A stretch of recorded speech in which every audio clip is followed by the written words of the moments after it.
Yendi hafi kubimara. Ariko se zigishyushya. Uyu mfuni kibice tujye kuri rangana ari bro. Hari. Biratuje cyane ko.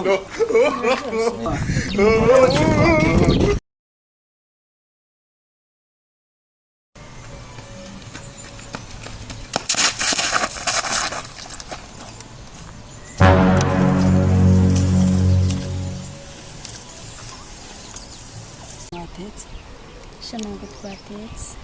manu igipangu kingana gutya ku buryo umuntu yakora inzara imeze ku mwana nese ko tutatuzi ko turi bugera abashyitsi ko nagusuye ngira ngo basi ahangaha mbihoramo oya umura turaza kurya ngwerekeje mu duceri nyine ndebe ko ndi bigenze nitujya kuri kantine ndishyura kuri telefone nayo mfite mu ntoki kantine si kuko turajyayo ryari n'ayamara yizinze mwana nyine ubwo haguruka mwerekeze utahe Yesu Dawidi yewe kutaza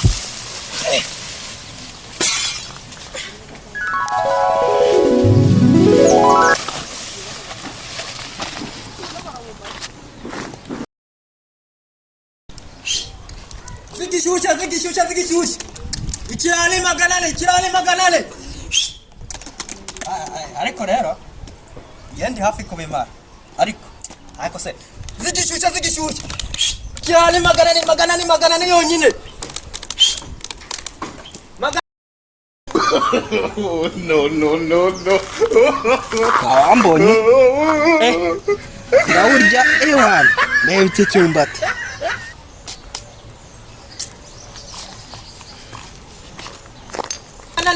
ntabwo nakemera ko utawushonje ndwana nk'umwana ndwana hamara abayizinzuzi ko mu rugo duheruka kurya hashize iminsi 2 mwana nawe wabyishe uba wamamagaye biba byakemutse reka mba nageze ngahangaha biruzuye niyo mpamvu nta mpamvu yo kwirwa nkwamagara nakundi nakugenda mwese bazimenya guriya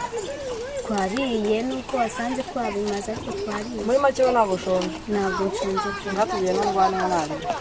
tugende nta kibazo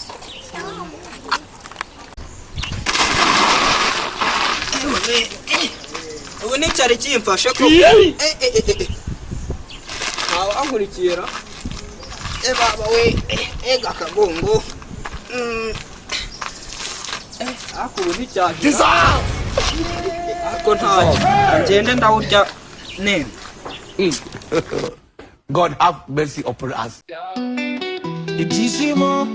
siwabikura ikinare niwe nutwe soko y'ibishimo nareko megikora lakora shebe akora lakora se andasa ntacyakurikira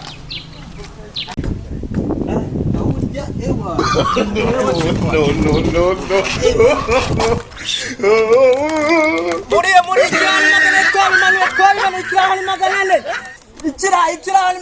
kirahani maganane ewa biraryoshe birimo n'umunyu n'agaswara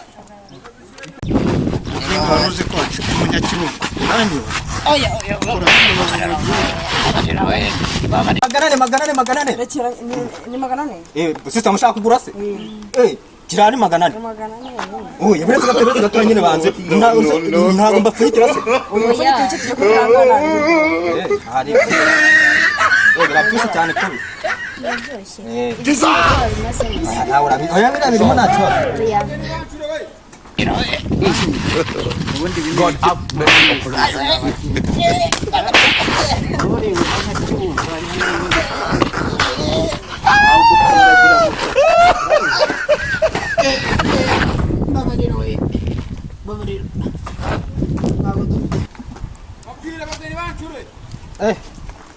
byose nitubimaramo ntabwo tugabanyiriza se oya reka uzirikana usita ntabwo mujye ko ntabwo bongeza reka nkubwire ibi ngibi tukaba twe ni spécial biki sasa na ibyange ntabwo twabyumvikana arabwira ko ni maganane ni se kirani maganane tudashwana dupfuye ubusa oya ntabwo dushwana kinga we umva kawani boss umva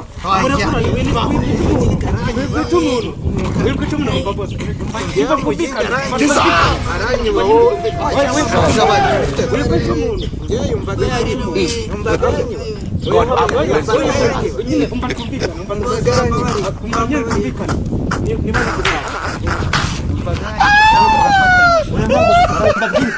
ibingi ntabwo tuzi bamaze mu giciro ya mbere tugwishyura mbese abakobwa sinjya mbizera utabizera se turasaza amafaranga mani mubanze mu giciro ya mbere ayicaye akira n'amafaranga akira kubishoboka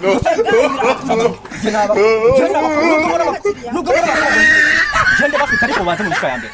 mufatanyije ntabwo dufatanyije ntabwo dufatanyije nuko nari mbonye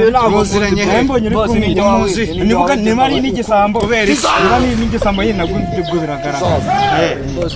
uri igisambo sinde busana reka tangiye ndi umukire wa he ureba ujya nambaye ngogira mugenda mu nzira mutari iwanyu mubanze mu giciro ya mbere magana inani muyame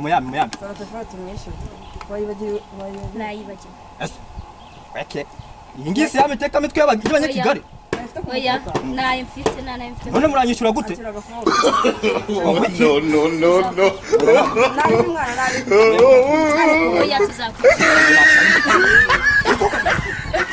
oya tuzakwishyura ngamfashe iki gisambo umfasha wowe bamfitiye hano bagiye kwiba none n'ijya umucikije ujya ntabwo ari njye nese ubonye akabahise yiruka uyu ngono oya nuko mufasha ngiye kubakiza ukiza nde mwani ngiye kubakiza mwebwe twakoze iki nanago uri kumuniga twakoze iki nawe nago uri kumuniga How many times will they tell you before you know that Nigeria is not for you? You think say they wise? nawe ibyo bimurangiza mbona wabonye ndi igisambo ngewe reka nyine mwuzane